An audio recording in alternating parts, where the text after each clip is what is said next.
So I like to teach people through examples of actual stories.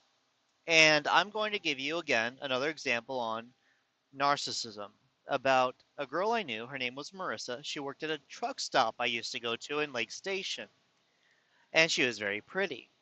Now, when I first met her, she let me know very clearly that she was interested in me, which made me feel good. It made me feel good. Now, I wasn't interested in her, but it made me feel good that I'd been with my wife for a while, and when she, a beautiful woman, showed me she was interested in me, and she made it very clear multiple times, it made me realize that it's like, there are some people that will still like me. The way my wife treats me and makes me feel is not true. It's an absolute lie. So I did appreciate that, but I did notice the red flag. Um, Through time, I tend to help her because she is a single mother, and my heart always goes out to single mothers. Unfortunately, in the Midwest, you don't want to do that.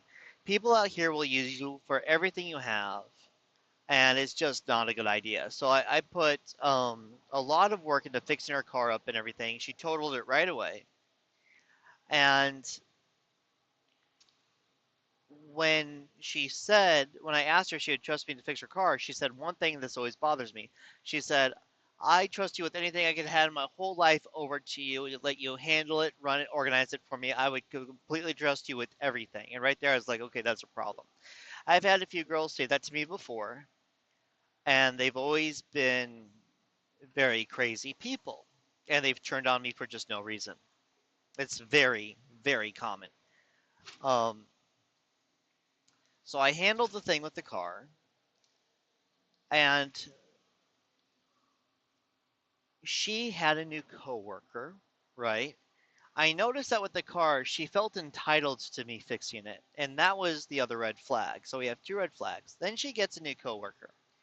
Her coworker, this girl Taylor, was absolutely stunning in every way. You could pick out any part of this girl. Her eyelashes, an earlobe, her fingernails, and it would be perfect. And people noticed her beauty. It was very clear that people were staring at her because it was just amazing. Like imagine Daenerys times three. That was this girl Taylor, and this girl Taylor also had something that Marissa was very jealous of: youth. Now Marissa, she looked like she was in her mid 30s. People out here are so freaking dangerous. She looked like she was in her mid 30s. I think she turned out to be in her early 30s or late 20s. And she was very jealous of this girl Taylor. And she was bragging about the fact that she did not mistreat or bully Taylor based on her beauty, personality, incredible smile, and kindness, and that she's not jealous of those things. And even though everyone else is clearly and would use it against this girl, she's not going to, and she hasn't. When she first came in, she saw her and she's like, "Oh, great," but she decided, you know what? Um, I'm just going to be nice to her, and I'm going to be better than everyone else. I'm like, holy God, because the girl was nice to you, you viewed it as a reason to be cruel to her and think that you're a bigger person for not being mean to a nice person that's treating you well? Like, that's what I'm thinking. That was the third major red flag. Now, at this point, I did start to distance myself from her. Later on, it came out that this girl Taylor was expecting with a very good looking young man. I think the same age, probably off by a couple months, but very close in age. They were both like 18 or 19 or whatever that was, very close, very young. And I asked her now there was a girl there before who was sweet, and she had a baby, and I bought her baby toys, and I asked her what kind of toys she wanted. She said some developmental toys, wow, that kid's about 5 years old now. Maybe four, no, about five. Wow, that was fast. but developmental toys, and it was just so nice when it was nice to do that for her because she said that her child just loved those toys, you know. But when Taylor was pregnant, I was like, oh, cool, you know, because I just bought the other woman the toys. I don't think the baby was old enough to play with them yet, and I asked her what I could get Tyler as far as if there was like a list or anything, and she said, "Oh no, there's nothing." I was like, "Well, go ahead and ask her," because they were friends on Facebook and they'd see each other sometimes. And Taylor now worked at a different Pilot truck stop, and she wouldn't tell me which one, and that was concerning. She just kept saying, "Don't worry about it." Well, later she got back to me and said that Taylor said she didn't want or need anything, that she had everything, she's fine. And right here, I'm thinking, I don't think that's true. And there is no way for me to find this girl, Taylor. So, a few years later, things between Marissa and I really fell apart.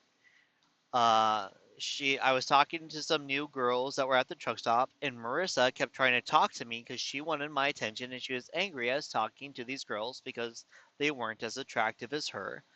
But they were the ones I was interacting with when I was buying my Cert gum. I still remember it because it was so strong. It was very minty, like made your eyes water minty. So the two girls behind the register who were trying to figure out how to charge it, you know, this girl Marissa was talking to someone else and kept trying to get my attention to pull it away from them. And when I kept telling her, yeah, I'm going back to them, she gave me this look of absolute disapproval. And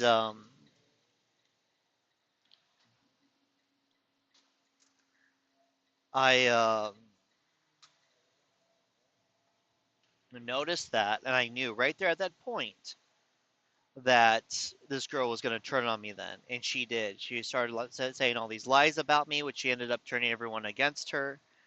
Um, Other coworkers that she was friends with were always giving me attitude and rolling their eyes at me when I was there, and I actually had to call corporate on them all the time. And one of the times I walked in there, and this woman, I said, "Boy, you're rude. You're so rude." And the other gentleman in line was, the other people in line were laughing, like, I know, right? Because I didn't know her, and she did not know anything about me. So she got reprimanded by corporate a few times. She was that much of a problem. So there were a lot of red flags there. Now, this is what I was going to get to. Is one day I'm driving and I go to a pilot and I look up and I'm like, oh my gosh. And she looks at me. She's like, oh, you. I was like, Taylor. She's like, Justin, right? I was like, yes. I had not seen her in over 2 years. And so, you know, I told her, you look great, you know, fantastic. What's going on with the baby? You know, and then I asked her, I said, you know, when I spoke to Marissa and I asked her what I could get you, she responded that you said you didn't want anything or need anything. And the look on her face was like, okay, now everything makes sense. She was upset and she just looked at me and said, no, I never knew that you even asked about me or wanted to do anything for me. She never relayed any message. I was like, okay. I told her because I asked her to confirm it with you and she kept coming back with answers. And she just looked at me and said, okay. And the look on her face was like, yep, I knew it. I knew it. And I know that that friendship obviously didn't last because Marissa was being harmful to this girl, Taylor. And throughout time, you know, from the beginning of that friendship to the end, that lasted about a year, there were a lot of red flags. But once I was able to speak to this girl, Taylor, I would later, a few years later, find out the same thing happened with my ex-wife from a friend, where she was telling him false stuff about me, as far as why, dude, stop tailgating him, and anyway. Um,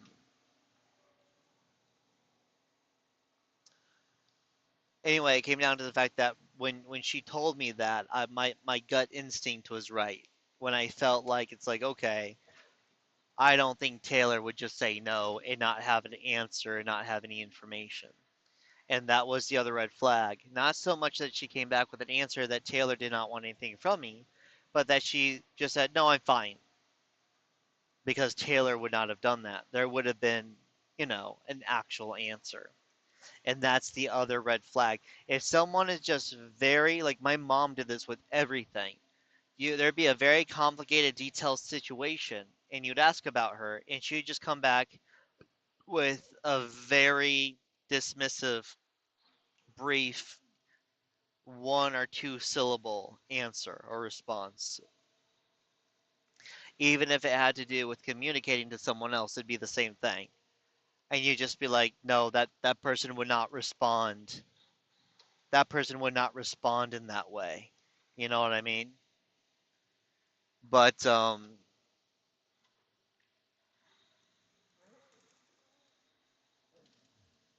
yeah, that's what I've learned, and I'm sure that telling you this, there's probably some things that have popped up in your mind that you could relate to from that, you know? But that person was very narcissistic, and